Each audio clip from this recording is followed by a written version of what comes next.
हरि ओम। श्रद्धावान् लभते ज्ञानं तत्परः संयतेन्द्रियः ज्ञानं लब्ध्वा परां शान्तिम् अचिरेणाधिगच्छति। श्रद्धावान् लभते ज्ञानं तत्परः संयतेन्द्रियः ज्ञानं लब्ध्वा परां शान्तिम् अचिरेण अधिगच्छति। ಇದು ಬಹಳ ಪ್ರಸಿದ್ಧವಾದ ಮಾತು. ಶ್ರದ್ಧಾವಾನ್ ಲಭತೆ ಜ್ಞಾನಂ. ಮತ್ತು ಜೀವನದಲ್ಲಿ ನಮ್ಮೆಲ್ಲರಿಗೂ ಒಂದರ ಅನುಭವಕ್ಕೂ ಬಂದಿರತಕ್ಕಂಥ ಮಾತು. ನಮಗೆ ಯಾವುದರ ಬಗ್ಗೆ ಶ್ರದ್ಧೆ ಇರುತ್ತೋ, ಶ್ರದ್ಧೆ ಇಟ್ಟುಕೊಂಡು ಯಾವುದಲ್ಲಾದ್ರೂ ನಾವು ಪ್ರವೃತ್ತಿಯನ್ನು ಮಾಡಿದ್ರೆ ಆ ಜ್ಞಾನವನ್ನು ನಾವು ಪಡಿಬಹುದು.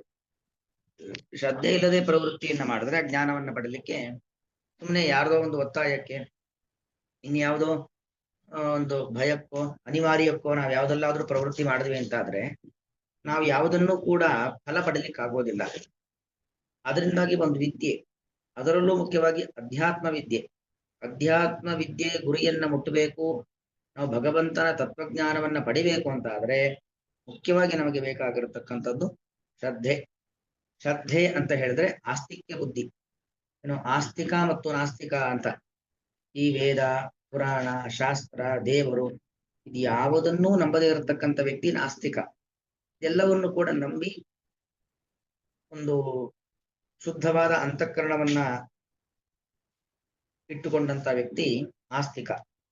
ಶ್ರದ್ಧಾ ಅಂದ್ರೆ ಅಸ್ತಿ ಇತಿ ಬುದ್ಧಿ ಶ್ರದ್ಧಾ ಅಂದ್ರೆ ದೇವರಿದ್ದಾನೆ, ದೇವರಿಂದ ನಿರ್ಮಾಣವಾದಂತ ಜಗತ್ತಿದೆ, ಈ ವೇದಗಳು ಪುರಾಣಗಳು ಅದೆಲ್ಲವೂ ಕೂಡ ಸತ್ಯವನ್ನು ಹೇಳ್ತಾ ಇದೆ, ಅದೆಲ್ಲವೂ ಕೂಡ ನಮ್ಮ ಅಭಿವೃದ್ಧಿಗೋಸ್ಕರವಾಗಿ ನಮಗೊಂದು ಸದ್ಗತಿಯನ್ನ ಕೊಡ್ಲಿಕ್ಕೋಸ್ಕರವಾಗಿರುವಂಥದ್ದು. ಈ ಎಲ್ಲಾ ವಿಚಾರಗಳನ್ನು ಯಾರು ಹೇಳ್ತಾರೋ, ಯಾರು ಒಪ್ಪಿರ್ತಾರೋ ಅವರು ಶ್ರದ್ಧಾವಂತರು ಅಂತ.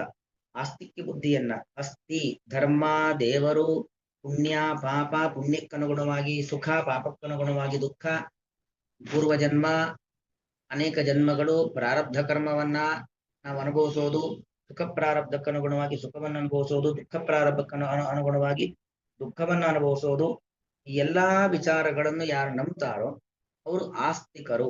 ಹಾಗಾಗಿ ಶ್ರದ್ಧಾವಾನ್ ಅಂದ್ರೆ ಒಂದು ರೀತಿಯಲ್ಲಿ ಆಸ್ತಿಕರು ಅಂತ ಅರ್ಥ. ಅಸ್ತಿ ಎಂಬುದಾಗಿ ಯಾರು ಹೋಗ್ತಾರೋ ಅವರೆಲ್ಲರೂ ಕೂಡ ಶ್ರದ್ಧಾವಂತರು.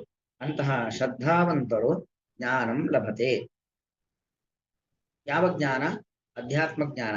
ಯಾಕಂದ್ರೆ ದೇವರಿದ್ದಾನೋ ಇಲ್ವೋ ಅನ್ನೋ ಸಂಶಯ ಯಾರಿಗಿದೆಯೋ, ಅಥವಾ ದೇವರೇ ಇಲ್ಲ ಅಂತ ಯಾರು ತೀರ್ಮಾನ ಮಾಡಿ ಕೂತ್ಕೊಂಡಿರ್ತಾರೋ ಅಂಥವರು ಜ್ಞಾನವನ್ನ ಪಡಲಿಕ್ಕೆ ಸಾಧ್ಯವೇ ಇಲ್ಲ. ಯಾಕಂದ್ರೆ ಪಡಿಬೇಕಾದ ಜ್ಞಾನ ಯಾವುದು? ಅಧ್ಯಾತ್ಮ ಜ್ಞಾನ, ಭಗವಂತನ ತತ್ವಜ್ಞಾನ. ಆ ಭಗವಂತನ ತತ್ವಜ್ಞಾನ ಪಡಿಬೇಕು ಅಂತ ಆದ್ರೆ ಮೊದಲು ದೇವರು ಅನ್ನೋ ವ್ಯಕ್ತಿ ಇದ್ದಾನೆ, ಆ ದೇವರ ನಿಯಂತ್ರಣದಲ್ಲಿ ನಾವೆಲ್ಲರೂ ಕೂಡ ಇದ್ದೇವೆ, ದೇವರಿಂದ ನಿರ್ಮಾಣವಾದದ್ದು ಈ ಜಗತ್ತು, ದೇವರು ಸರ್ವೋತ್ತಮ, ನಾವು ಅವರ ಅಧೀನ, ಎಲ್ಲಾ ನಂಬಿಕೆಯನ್ನ ಇಟ್ಕೊಂಡಿರಬೇಕು. ಆದ್ದರಿಂದಾಗಿ ದೇವರ ಮಾತು, ಕೃಷ್ಣನ ಮಾತು, ರಾಮನ ಮಾತು, ಕಪಿಲನ ಮಾತು, ಭಗವಂತ ಅನೇಕ ಅವತಾರಗಳಲ್ಲಿ ತೋರಿಸಿಕೊಟ್ಟಂತಹ ನಮ್ಮ ಏನು ವಿಚಾರಗಳಿದ್ದಾವೆ, ಕಲಿಸಿಕೊಟ್ಟಂತ ವಿಚಾರಗಳು, ಅವನ ನಡೆ ನುಡಿ ಅದೆಲ್ಲವನ್ನು ಕೂಡ ನಾವು ನಂಬಬೇಕು, ನಂಬಿ ಪರಿಪಾಲಿಸಬೇಕು.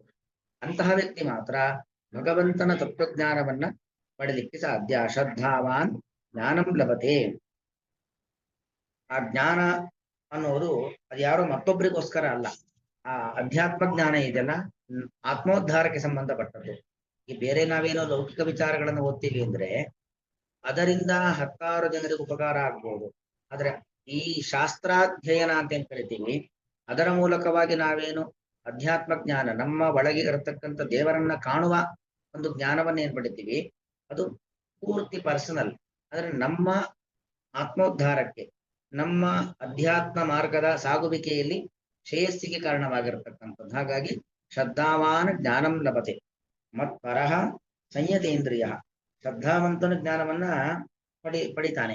ಪಡಿಬೇಕಾದ್ರೆ ಏನಾಗಿರ್ಬೇಕು ಅಂದ್ರೆ ಮತ್ಪರಃ ಅಂದ್ರೆ ಇಷ್ಟೆಲ್ಲ ಕೆಲವು ಗುಣಗಳು ಹೊಂದಿರಬೇಕು. ಮತ್ಪರಃ ಅಂತ ಹೇಳಿದ್ರೆ ಅಹಮೇವ ಪರಃ ಯಸ್ಯ ಸಹ ಮತ್ಪರಃ. ಇದು 2 ತರ ಪಾಠಗಳಿದ್ದಾವೆ. ಕೆಲವು ಪುಸ್ತಕಗಳಲ್ಲಿ ನಿಮ್ಮಲ್ಲಿ ಮತ್ಪರಃ ಅಂತಿದೆ, ಕೆಲವು ಪುಸ್ತಕಗಳಲ್ಲಿ ತತ್ಪರಃ ಅಂತ. ಎರಡಕ್ಕೂ ಸ್ವಲ್ಪದಲ್ಲ ಅರ್ಥ ವ್ಯತ್ಯಾಸ. ಮತ್ಪರಃ ಅಂದ್ರೆ ಅಹಮೇವ ಪರಃ ಯಸ್ಯ ಸಹ ಮತ್ಪರಃ, ನಾನೇ ಪರತತ್ವ, ಶ್ರೀ ಕೃಷ್ಣ ಪರಮಾತ್ಮನೇ ಪರತತ್ವ ಎಂಬ ಜ್ಞಾನ. ಅಂದ್ರೆ ಪರ ಅಂದ್ರೆ ಶ್ರೇಷ್ಠ, ಶ್ರೇಷ್ಠನಾದವನು, ಸುಪ್ರೀಂ, ಉತ್ಕೃಷ್ಟನಾದ ಒಬ್ಬ ವ್ಯಕ್ತಿ, ಸರ್ವೋತ್ತಮ ಅಂತ ಏನ್ ಹೇಳ್ತೀವಿ, ಸರ್ವೋತ್ತಮನಾದವನು ಭಗವಂತ ಒಬ್ಬನೇ ಎಂಬ ಜ್ಞಾನವನ್ನ ಇಟ್ಕೊಂಡಿರಬೇಕು. ಮತ್ಪರಃ, ಅಥವಾ ಇನ್ನೊಂದರ್ಥ ತತ್ಪರಃ, ಆ ಭಗವಂತನಲ್ಲಿ ನಾವು ಆಸಕ್ತರಾಗಿರಬೇಕು. ಭಗವಂತನ ಹಿರಿಮೆ, ಭಗವಂತನ ಗುಣಗಳು, ಭಗವಂತನ ಅಚಿಂತ್ಯದ್ಭುತವಾದ ಶಕ್ತಿ, ಅದರ ಬಗ್ಗೆ ನಮಗೊಂದು ನಂಬಿಕೆ, ನಿಷ್ಠೆ ಅದೆಲ್ಲವೂ ಕೂಡ ಇರಬೇಕು. ಅವನು ಅದಕ್ಕೆ ತತ್ಪರ ಎಂಬುದಾಗಿ ಅರ್ಥ. ಹೀಗೆ ಭಗವಂತನಲ್ಲಿ ನಮ್ಮ ಮನಸ್ಸನ್ನ ಕೇಂದ್ರೀಕರಿಸಿರಬೇಕು.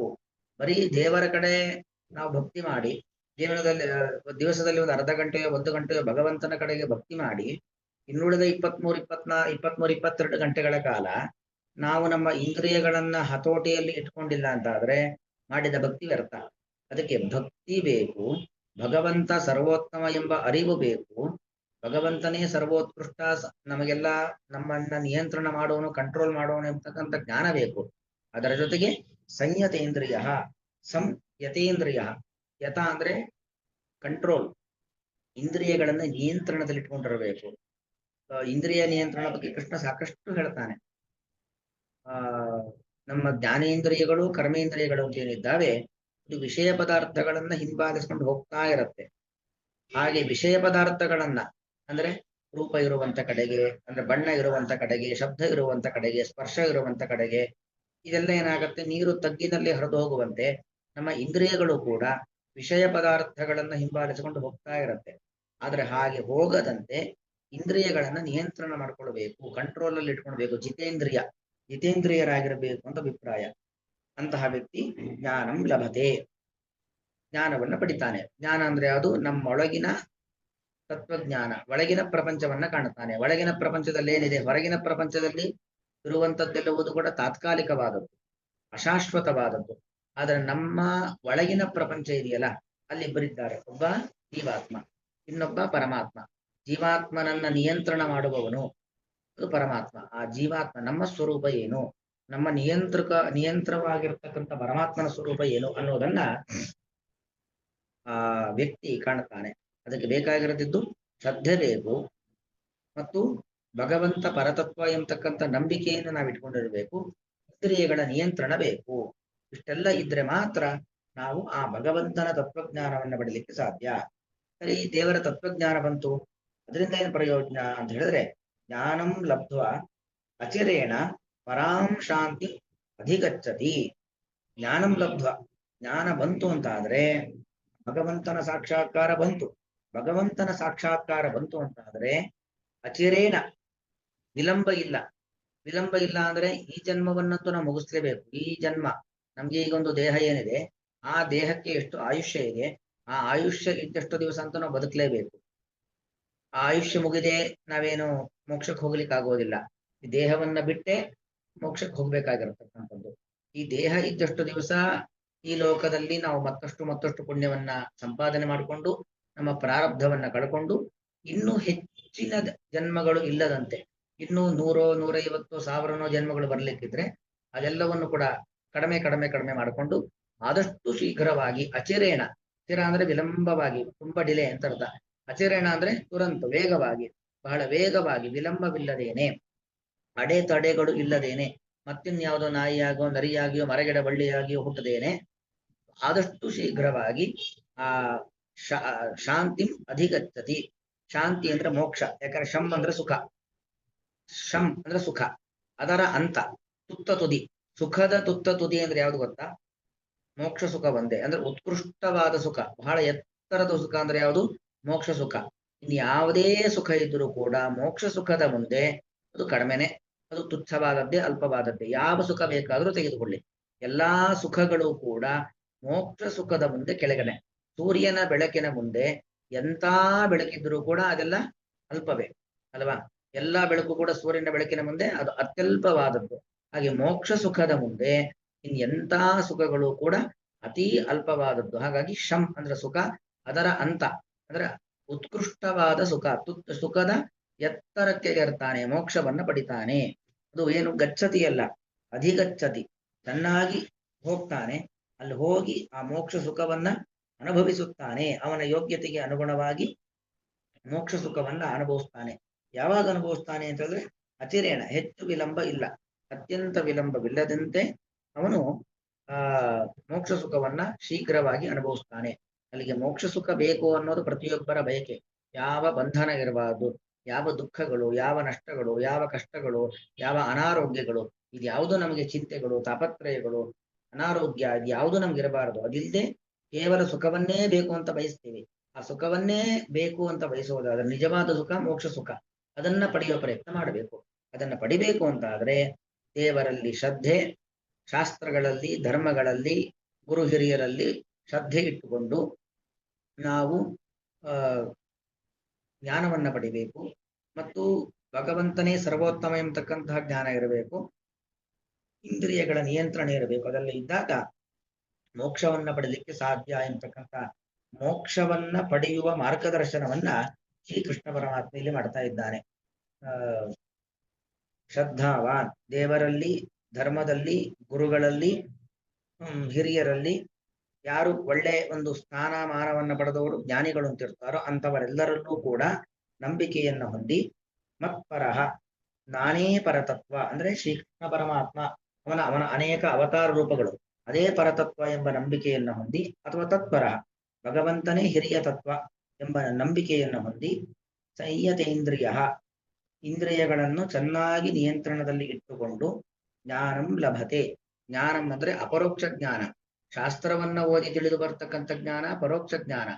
ಇಲ್ಲಿ ಜ್ಞಾನ ಅಂದ್ರೆ ಅಪರೋಕ್ಷ ಜ್ಞಾನ, ಅಂದ್ರೆ ದೇವರನ್ನ ನಾವು ನಮ್ಮ ಸ್ವರೂಪೇಂದ್ರಿಯ, ಸಾಕ್ಷಿ ಎಂಬ ಇಂದ್ರಿಯ ಮೂಲಕವಾಗಿ ದೇವರನ್ನ ಕಾಣೋದು. ಅಂತಹ ಅಪರೋಕ್ಷ ಜ್ಞಾನವನ್ನ ಲಭತೆ, ಪಡೆಯುತ್ತಾನೆ. ಜ್ಞಾನಂ, ಅಪರೋಕ್ಷ ಜ್ಞಾನವನ್ನು ಲಬ್ಧ್ವ, ಪಡೆದು, ಅಚಿರೇಣ, ಅಚಿರೇಣ ಅಂದ್ರೆ ಕಾಲ ವಿಳಂಬವಿಲ್ಲದೆ ಬಹಳ ಬೇಗ, ಪರಾಂ ಸಿದ್ಧಿಂ, ಪರಾಂ, ಪರಾಂ ಅಂದ್ರೆ ಅತಿ ಎತ್ತರದ, ಅತಿ ಉತ್ಕೃಷ್ಟವಾದಂತಹ, ಶಾಂತಿಂ, ಸುಖದ ತುತ್ತ ತುದಿಯಾದಂತಹ ಮೋಕ್ಷ ಸುಖವನ್ನು ಅಧಿಗಚ್ಚತಿ, ಹೊಂದುತ್ತಾನೆ, ಅಥವಾ ಅಧಿಗಚ್ಚತಿ, ಅನುಭವಿಸುತ್ತಾನೆ. ಹೀಗೆ ಮೋಕ್ಷ ಸುಖಕ್ಕೆ ಪ್ರಯೋಜಕವಾದದ್ದು ಅಧ್ಯಾತ್ಮ ಮಾರ್ಗದ ಒಂದು ಸಾಗುವಿಕೆ. ಯಾವುದೋ ಒಂದು ದಾರಿಲಿ ಹೋದ್ರೆ ಏನೋ ಒಂದು ಗುರಿ ಮುಟ್ತೀವಿ ಅಲ್ವಾ? ಯಾವ ದಾರಿಲಿ ಹೋಗ್ತಾ ಇದ್ದೀವಿ, ಈ ದಾರಿಲಿ ಹೋದಾಗ ಸಿಗುವ ಗುರಿ ಏನು, ಸಿಗುವ ಸುಖವೇನು ಅನ್ನೋದು ಗೊತ್ತಿರಬೇಕು. ಹಾಗೆ ಅಧ್ಯಾತ್ಮ ಮಾರ್ಗದಲ್ಲಿ ನಾವು ಸಾಕ್ತಾ ಇದ್ದೀವಿ ಅಂತ ಹೇಳಿದ್ರೆ ಆದಷ್ಟು ಶೀಘ್ರವಾಗಿ ನಾವು ಮೋಕ್ಷ ಎಂಬ ಗುರಿಯನ್ನ ಮುಟ್ತೇವೆ ಅನ್ನೋದು ಶ್ರೀಕೃಷ್ಣ ಪರಮಾತ್ಮನ ಅಭಿಪ್ರಾಯ.